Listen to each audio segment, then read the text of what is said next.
محمدا عبده ورسوله اللهم صل على محمد وعلى آل محمد أما بعد. Ya ikhwah, a'azakumullah. Kita akan lanjutkan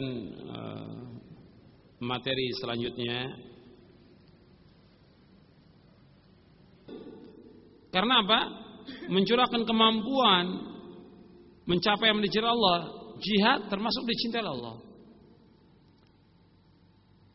Tegaknya Islam dengan membunuh orang kafir termasuk dicintai oleh Allah. Mati syahid termasuk dicintai oleh Allah. Jadi itu maksudnya jihad. Ya, jihad itu mencurahkan segenap kemampuan untuk mencapai yang dicintai Allah. Mengeluarkan harta supaya tegaknya Islam termasuk dicintai oleh Allah. Dan menolak semua yang dibenci oleh Allah. Definisi ini mencakup setiap macam jihad yang dilaksanakan oleh seorang muslim, yaitu meliputi ketaatannya kepada Allah Azza wa Jalla dengan melaksanakan perintah-perintah Allah dan menjauhkan larangan-larangannya. Kesungguhan mengajak atau mendakwakan orang lain untuk melaksanakan ketaatan yang dekat maupun jauh, muslim ataupun orang kafir, dan bersungguh-sungguh memerangi orang kafir dalam rangka menegakkan kalimat Allah dan selain itu. Ini bisa dilihat dalam kitab Al-Jihad fi sabilillah haqiqatuhu wa ghayatuhu oleh Syekh Abdullah bin Ahmad Al-Qadiri. Jihad tidak dikatakan jihad yang sebenarnya, melainkan apabila jihad itu ditujukan untuk mencari wajah Allah, menegakkan kalimatnya, mengibarkan panji kebenaran, menyingkirkan kebatilan, dan menyerahkan segenap jiwa raga untuk mencari keridhaan Allah. Akan tapi bila seseorang berjihad untuk mencari dunia, maka tidak dikatakan jihad yang sebenarnya. Jadi tujuan dari jihad apa? Supaya tegaknya kalimat Allah. Nanti saya akan jelaskan di halaman 4, nanti ada penjelasannya. Barang siapa yang berperang untuk mendapatkan kedudukan, memperoleh harta rampasan, menunjukkan keberanian, mencari ketenaran atau kehebatan, maka ia tidak akan mendapatkan ganjaran dan tidak akan mendapatkan pahala. Jadi kalau dia berperangnya tujuannya untuk mendapatkan uang, mendapatkan harta rampasan, mendapatkan kedudukan, mendapatkan jabatan dan yang lainnya, maka dia tidak akan mendapatkan ganjaran dari Allah dan bukan fisabilillah. Jihad, ikhwan fiddin, a'azakumullah, ini termasuk seutama-utama amal. Jihad adalah amal yang paling utama. Dasarnya apa? Dasarnya ayat Al-Quran dan hadis Nabi. Ayatnya banyak dalam Al-Quran yang menyuruh kita untuk berjihad. Begitu juga hadis. Nabi bersabda, Abdullah bin Mas'ud berkata, Sa'atun Nabiyya sallallahu alaihi wasallam, ayyul amali ahabbu ila Allah? Qala as-salatu ala waqtiha. Qala thumma ayyu? Qala birrul walidain. Qala thumma ayyu? Qala al-jihadu fi sabilillah. Aku pernah bertanya kepada Rasulullah SAW, amal apa yang paling utama? Beliau menjawab, salat pada waktunya. Aku bertanya lagi, kemudian apa? Beliau menjawab, berbakti kepada kedua orang tua. Aku bertanya lagi, kemudian apa lagi? Beliau menjawab, jihad fisabilillah. Hadis ini sahih riwayat Bukhari. Anda perhatikan di sini, di hadis ini riwayat Bukhari, Muslim dari sahabat Ibnu Mas'ud. Amal apa yang paling utama? Amal yang paling utama yang pertama salat pada waktunya. Salat pada waktunya. Jadi salat ini merupakan seutama-utama amal. Dari seluruh amal yang paling baik salat. Tentunya kalau kita katakan salat bukan berarti menafikan tauhid. Jelas seluruh amal yang paling utama mentauhidkan Allah, menjauhkan syirik. Tapi dalam hadis ini Nabi sebutkan tentang salat. Di hadis lain disebutkan tentang tauhid. Dalam hadis yang lain Nabi bersabda, wa'lamu anna khaira a'malikum as-salah. Kata Nabi, ketahuilah bahwa sebaik-baik amal kalian adalah salat. Amal yang paling baik adalah salat. Hadis sahih riwayat Imam Ahmad. Maka salat harus dikerjakan pada waktunya. Dan salat ini bukan hanya pada waktunya saja. Yang harus diperhatikan dalam masalah salat 4. Dalam masalah salat yang harus diperhatikan 4. Yang pertama tentang waktunya. di awal waktu. Yang kedua, harus dikerjakan sesuai, wajib dikerjakan sesuai dengan sunnah Nabi. Sebab Nabi bersabda, "Shallu kama ra'aitumuni usolli." Salatlah kalian sebagaimana kalian aku salat. Yang ketiga, salat wajib khusyuk. Harus khusyuk dan tumakninah. Sebab salat bisa diterima oleh Allah kalau dia khusyuk dan tumakninah. Kalau enggak tumakninah, enggak diterima oleh Allah. Kalau tidak tumakninah, enggak diterima oleh Allah. Seperti sahabat datang ke Masjid Nabawi salat. Selesai salat datang kepada Nabi salam. Nabi jawab, "Shalli fa innaka lam tusalli." Salat kamu belum salat. Salat lagi. Selesai salat datang kepada Nabi. Kata Nabi, "Shalli fa innaka lam tusalli." Salat kamu belum salat. Sampai 3 kali. Karena apa? Tidak tumakninah. Sahabat tidak tumakninah, kata Nabi kamu enggak salat. Maka ini khusyuk dan tumakninah. Yang ketiga. Yang keempat, bagi laki-laki wajib dikerjakan dengan berjamaah di masjid. Ya, perhatikan. Salat yang pertama, masalah salat ini diperhatikan waktunya. Salat pada waktunya. Dan Allah sudah tentukan waktunya. Subuh, zuhur, asar, maghrib, isya sudah tentukan waktunya. Ya, subuh sampai menjelang matahari terbit. Zuhur sampai menjelang waktu asar. Asar sebelum matahari terbenam. Maghrib sampai menjelang isya. Isya sampai jam 12 malam. Harus sampai tengah malam. Bukan sampai menjelang subuh. Kata Nabi, ilan nisfil lailil awsat. Waktunya isya sampai pertengahan malam. Bukan sampai subuh. Ini pendapat yang kuat.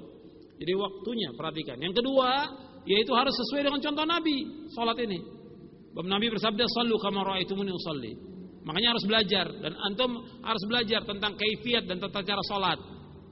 Dan buku yang terbaik untuk dibaca Sifat Salat Nabi oleh Syekh Muhammad Nasiruddin Albani, itu yang terbaik. Sifat Salat Nabi itu yang terbaik. Baca buku Sifat Salat Nabi Syekh Albani. Itu paling bagus.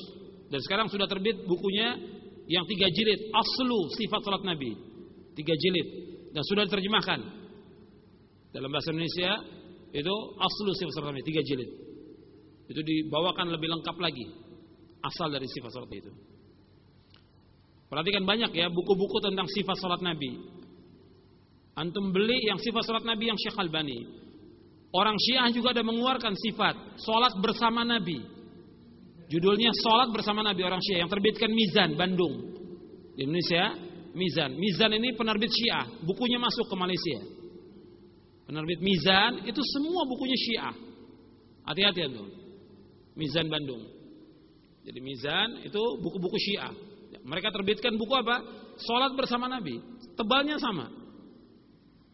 Isinya menyimpang, bid'ah semua isinya. Makanya pelajari tentang sifat salat Nabi dari bukunya Syekh Al-Albani rahimahullah. Yang ketiga tentang salat yang harus kita perhatikan tentang khusyuk dan tumakninahnya. Khusyuk dan tumakninah. Yang keempat yaitu bagi laki-laki diperintahkan untuk salat berjamaah. Sebab Allah berfirman, "Wa aqimus salata wa atuz zakata warka'u ma'ar raki'in." Dirikanlah salat, keluarkanlah zakat dan rukulah bersama orang yang ruku. Maksudnya salatlah kalian dengan berjamaah. Jadi kaum muslimin yang laki-laki diperintahkan untuk salat berjamaah di masjid bersama kaum muslimin. Ini tentang salat diperhatikan 4 ini. Dan ini sebaik-baik amal. Kemudian ditanya lagi oleh Abu Mas'ud, kemudian apa lagi ya Rasulullah? Amal yang paling baik, birrul walidain, berbakti pada orang tua. Ini juga perhatikan, berbakti pada orang tua ini seutama-utama amal. Dan kita selalu mengajarkan, saya mengajarkan kepada murid-murid itu tentang wajibnya berbakti pada orang tua. Wajib untuk birrul walidain. Dan ajaran salaf ini, mana salaf mengajarkan anak untuk berbakti pada orang tua. Tidak pernah kita mengajarkan anak durhaka, tidak pernah. Kita memerintahkan kepada seluruh yang ngaji, karena yang ngaji di tempat kita ini umumnya muda-muda semuanya. Dan saya ingatkan tentang wajibnya berbakti. Apakah dia masih remaja, dia pemuda, dia sudah menikah, dia sudah punya anak, dia sudah punya cucu. Selama orang tuanya masih ada, wajib dia berbakti pada orang tua. Wajib. Dan anak itu akan mendapatkan kebahagiaan dan ganjaran yang besar kalau dia berbakti pada orang tua. Yang memerintahkan untuk berbakti pada orang tua Allah dalam Al-Quran. Wa qadha rabbuka alla ta'budu illa iyyahu wa bil walidaini ihsana. Dan Allah telah mewajibkan tidak boleh kalian beribadah melainkan hanya kepada Allah saja. Dan adalah kalian berbuat baik pada orang tua. Berbuat baik pada orang tua. Dan berkata kepada orang tua dengan kalimat yang lembut. Qaulan karima. Perkataan yang mulia. Enggak boleh perkataan yang kasar. Qaulan karima. Berkata saja tidak boleh. Fala taqul lahuma uffin wala tanharhuma wa qul lahuma qaulan karima. Jangan kamu berkata uff atau mukul atau banting kaki, disuruh orang tua banting kaki seperti ini. Atau marah-marah, tidak boleh. Wala taqul lahuma uff wala tanharhuma. Jangan juga menyentak-nyentak. Apakah tangan atau membanting pintu atau menyentakkan kaki, tidak boleh. Wa qul lahuma qaulan karima. Katakan kepada keduanya dengan perkataan yang mulia. Jadi seorang anak dia wajib berbakti pada orang tua, menolong orang tua, membantu orang tua, silaturahmi kepada orang tua. Karena dengan silaturahmi kepada orang tua itu akan memanjangkan umur dan meluaskan rezeki. Anak yang durhaka pada orang tuanya, dia tidak akan bahagia hidupnya. Tidak akan berkah hidupnya. Anak yang durhaka pada orang tua tidak akan berkah hidupnya. Dan Nabi mengancam anak yang durhaka tidak masuk surga. Kata Nabi ada 3 golongan yang tidak masuk surga. Yang pertama kata Nabi al-aq liwalidayhi, anak yang durhaka pada orang tua. Yang kedua pecandu khamr. Yang ketiga yaitu orang yang membiarkan kejelekan dalam rumah tangganya. Ini 3 golongan yang tidak masuk surga kata Rasulullah sallallahu alaihi wa ala alihi wasallam. Makanya birrul walidain ini kesempatan. Kalau orang tua antum masih hidup, kesempatan berbuat baik. Ziarah, apakah sepekan sekali atau 2 pekan sekali atau sebulan sekali, orang tua masih ada, datangi. Hatta tempatnya jauh datangi orang tua itu. Telepon, kirimkan surat, kirimkan uang, kirimkan hadiah untuk orang tua. Dan jangan berhitung dengan orang tua. Seandainya kita punya gaji, ini umpamanya 10 juta rupiah, ya. Di sini berapa? 5.000 ringgit umpamanya, ya. Kita berikan semuanya kepada orang tua, itu belum bisa membalas kebaikan orang tua. Setiap bulan kita dapat gaji, ya, 5.000 ringgit atau 10 juta rupiah. Kita berikan semua kepada orang tua, belum membalas kebaikan orang tua. Makanya ketika ada seorang yang tawaf di Ka'bah menggendong ibunya, dia bertanya kepada Abdullah bin Umar, "Wahai Ibnu Umar, saya ini tawaf dan yang lainnya sa'i menggendong ibu saya, apakah saya sudah membalas kebaikan orang tua?" Belum.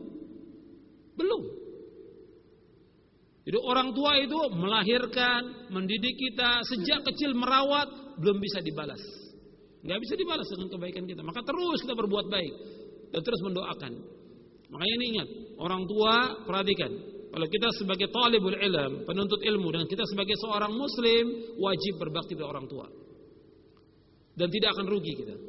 Kita akan bahagia. Orang tua terus kita bawa. Jangan kita sibuk dengan istri, dengan anak, ditinggalkan orang tua. Memberikan nafkah kepada istri wajib, memberikan nafkah kepada orang tua juga wajib. Kalau orang tua kita miskin, orang tua kita nggak mampu, wajib kita berikan. Ini banyak anak-anak yang tidak perhatian kepada orang tua. Kata Nabi, ada 3 golongan yang orang, Nabi menyebutkan ketika Nabi naik mimbar, Nabi berkata amin, amin, amin. Ya Rasulullah, atas apa engkau aminkan? Nabi sebutkan, yang pertama adalah orang yang masuk bulan Ramadan tapi dia keluar dalam keadaan dosanya tidak diampuni. Yang kedua, yaitu ada anak yang orang tuanya masih hidup, dia tidak berbakti, yang dengan itu dia masuk neraka, tidak masuk surga. Yang ketiga, orang yang disebutkan namaku tapi tidak selawat kepadaku, maka ini orang celaka. Disebutkan nama Nabi tapi tidak selawat, ini orang celaka. Makanya perhatikan, orang tua masih hidup, kesempatan kita berbakti. Dan ini termasuk jihad. Berbakti pada orang tua termasuk jihad. Pernah ada seorang sahabat datang kepada Rasulullah, "Ya Rasulullah, saya ingin berjihad. Saya ingin berjihad ya Rasulullah." Kemudian orang tua saya melarang. Dan orang tua saya nangis. Apa kata Rasulullah? "Irji' fabirrahuma fa'adhikhuma kama abkaitahuma." Kata Nabi, kamu kembali. Kamu berbakti pada orang tua kamu, jihad, berbuat baik pada orang tua kamu, dan kamu bikin orang tua kamu tertawa sebagaimana engkau bikin orang tua kamu menangis. Jihad. Berbakti pada orang tua termasuk jihad. Makanya harus kita perhatikan orang tua ini yang mengurus kita, mendidik kita, membiayai hidup kita dan segala macam. Kalau seandainya orang tua ada kekurangan, kekeliruan, apakah dia berbuat maksiat atau dia berbuat bid'ah, mudah-mudahan Allah ampuni dosanya. Tapi kita kewajibannya tetap berbuat baik pada orang tua. Jangan kita melalaikan kewajiban ini. Terus berbuat baik. Ada rezeki berikan. Pertama kali kalau kita dapat rezeki, dapat untung, ya, dapat gaji, orang tua kita ingat pertama kali. Orang tua. Tapi tidak melalaikan kewajiban kepada istri dan anak. Dan seorang istri juga tidak boleh melarang suaminya untuk berbakti pada orang tua, tidak boleh. Istri yang baik adalah istri yang mendukung, yang menganjurkan suaminya untuk berbuat baik pada orang tuanya. Ini istri yang baik.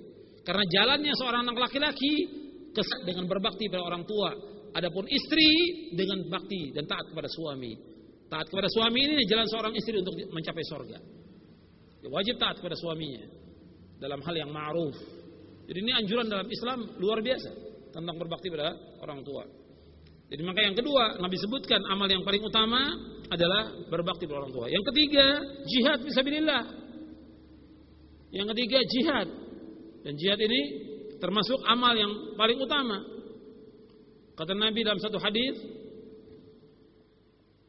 Ra'sul amri al-Islam wa amuduhu as-salatu wa dhirwatu sanami al-jihadu fi sabilillah. Kata Nabi, pokoknya urusan, prinsip urusan ini Islam. Semua kembalikan persoalan hidup ini kepada Islam. Ada dalam Islam semuanya. Masalah apa saja ada dalam Islam. Tiangnya agama adalah salat dan puncaknya agama adalah jihad. Hadis ini sahih riwayat Tirmidzi. Jadi jihad itu puncak agama. Tapi ingat, meskipun disebutkan jihad ini keutamanya banyak dan puncaknya agama, tapi jihad bukan rukun Islam. Perhatikan. Sebab pernah ada orang bertanya kepada Ibnu Umar, setelah dibawakan tentang rukun Islam yang 5, rukun Islam yang 5, ditanya, jihad bagaimana? Iya, aku mendengar dari Nabi demikian. Jihad tidak masuk ke rukun Islam. Jihad utama, tapi enggak masuk ke rukun Islam. Maksudnya untuk menjelaskan bahwa rukun Islam ini yang paling penting harus kita kerjakan dulu. Yang fardu ain ataupun jihad fardu kifayah. Hukumnya fardu kifayah. Selanjutnya, hadis ini sahih riwayat Bukhari Muslim. Abu Dzar pernah bertanya kepada Rasulullah SAW, amal apa saja yang paling utama? Beliau menjawab, beriman kepada Allah dan berjihad fisabilillah. Abdullah bin Umar radhiyallahu anhuma berkata, sungguhnya seutama-utama amal sesudah salat adalah jihad fisabilillah. Kemudian ada seorang bertanya kepada Rasulullah SAW, wahai Rasulullah, ada seorang yang berperang karena mengharap ghanimah, harta rampasan perang. Ada yang berperang supaya disebut namanya, dan yang lain berperang supaya dapat dilihat kedudukannya. Siapakah yang dimaksud berperang di jalan Allah? Rasulullah bersabda, man qatala litakuna kalimatullahi al-ulya fahuwa fi sabilillahi azza wa jalla. Nabi bersabda, barang siapa yang berperang supaya kalimat Allah tinggi, maka ia fi sabilillah, di jalan Allah. Ini riwayat Bukhari, Muslim, Ahmad dari sahabat Abu Musa al-Asy'ari. Ini yang pertama tentang masalah jihad, tentang definisi jihad menurut syariat Islam. Sekarang kita masuk yang kedua, yang B, yaitu hukum jihad. Tentang hukum jihad. Hukum jihad adalah fardu dengan dasar firman Allah, Al-Qahir, kutiba alaikumul qital wa huwa kurhul lakum wa asa an takrahu syai'an wa huwa khairul lakum wa asa an tuhibbu syai'an wa huwa syarrul lakum wallahu ya'lamu wa antum la ta'lamun. Diwajibkan atas kamu berperang, padahal berperang itulah sesuatu yang kamu benci. Boleh jadi kamu membenci sesuatu padahal ia amat baik bagi kamu, dan boleh jadi pula kamu menyukai sesuatu padahal ia amat buruk bagi kamu. Allah mengetahui sedang kamu tidak mengetahui. Di sini kalimat kutiba artinya apa? Furidho, diwajibkan. Jadi diwajibkan perang. Pada asalnya belum diwajibkan perang. Perang ini diwajibkannya kapan? Kapan? Kapan diwajibkan? Setelah Nabi di Madinah. Waktu di Mekah belum ada kewajiban jihad. Sahabat dibunuh, sahabat disiksa, Nabi diusir, sahabat diusir dan yang lainnya, belum ada kewajiban jihad. Yang ada apa di situ? Sabar. Karena kondisi lemah. Dan umat Islam yang ada sekarang ini, dunia Islam, kondisinya kuat atau lemah? Lemah. Jadi jangan teriak jihad. Kondisi kita kondisi lemah. Jihad tetap ada dan wajib dilaksanakan. Dan seorang muslim harus punya niat untuk berjihad. Kalau tidak terbetik dalam hatinya untuk berjihad, maka dia mati munafik, kata Nabi. Ada hadisnya di sini. Tetap niat jihad ada. Cuma kondisi kita kondisi lemah. Yang ada apa? Sabar. Sahabat sudah mengatakan, Rasulullah, kita dibunuh, kita disiksa. Apakah kita enggak membalas? Sabar, kata Nabi. Waktu di Mekah sabar. Dan Nabi sabar di Mekah 13 tahun. Tambah lagi di Madinah 2 tahun, 15 tahun. Bahkan sampai 16 tahun baru ada perang, baru ada perintah jihad. 16 tahun. Nabi dakwah berapa tahun? 23 tahun. Berarti 16 tahun sabar, 7 tahun perang. 16 tahun sabar. Nah, kita juga demikian. Bukan diumbar tentang masalah jihad. Kita dudukkan persoalannya menurut syariat Islam ini. Bahwa kita tetap berjihad, wajib untuk berjihad. Tapi menurut ketentuan syariat Islam. Bukan dengan hawa nafsu, bukan dengan perasaan. Maka di sini disebutkan jihad. Ayat ini merupakan penetapan kewajiban jihad dari Allah Azza wa Jalla bagi kaum muslimin agar mereka menghentikan kejahatan musuh dari wilayah Islam. Rasulullah SAW bersabda pada waktu Fatu Makkah, pembebasan kota Makkah, la hijrata ba'dal fathi walakin jihadun wa niyatun wa idza stunfirtum fanfiru. Tidak ada hijrah setelah Fatu Makkah, setelah pembebasan kota Makkah. Kan tapi yang adalah jihad dan niat yang baik. Bila kalian diminta untuk maju perang, maka majulah. Ini riwayat Bukhari, Muslim, Abu Daud, Tirmidzi, Nasai, Ahmad dari sahabat Ibnu Abbas.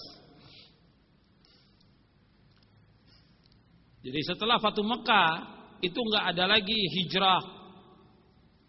Karena apa? Mekah sudah menjadi kota Islam. Setelah dibebaskan kota Mekah menjadi negeri Islam, maka tidak ada lagi hijrah dari Mekah ke Madinah. Pada awal Islam wajib, semua wajib untuk hijrah dari Mekah ke Madinah. Madinah Thayyibatu Thayyibah, Madinah Nabawiyah Thayyibatu Thayyibah adalah negeri yang baik, tempatnya hijrah. Mekah masih dikuasai oleh kaum musyrikin. Tapi setelah Fatu Mekah dia menjadi kota Islam. Gak ada lagi hijrah dari Mekah ke Madinah. Adapun hijrah dari negeri kafir ke negeri Islam tetap berlaku sampai hari kiamat. Saya ulangi, hijrah dari negeri kafir ke negeri Islam tetap berlaku sampai hari kiamat. Jadi Nabi menyebutkan la tanqati'ut taubatu, la tanqati'ul hijratu hatta tanqati'at taubah. Wa la tanqati'ut taubatu hatta tatlu asy-syamsu min maghribiha. Kata Nabi, hijrah tidak akan terputus sampai terputusnya taubat. Dan taubat tidak terputus sampai matahari terbit dari barat. Kalau matahari sudah terbit dari barat, maka enggak ada lagi taubat. Maka jihad pada saat itu sudah tidak ada lagi. Jadi jihad tetap berlaku. Dan nanti kaum muslimin akan memerangi orang-orang Yahudi di akhir zaman bersama Imam Mahdi dan juga bersama Isa bin Maryam, melawan orang-orang Yahudi. Jadi jihad tetap ada dan hijrah pun tetap ada sampai matahari terbit dari barat. Selanjutnya, hukum jihad adalah fardu kifayah. dengan dalil Al-Quran dan Sunnah yang sahih serta penjelasan para ulama ahlu sunnah. Dari Al-Quran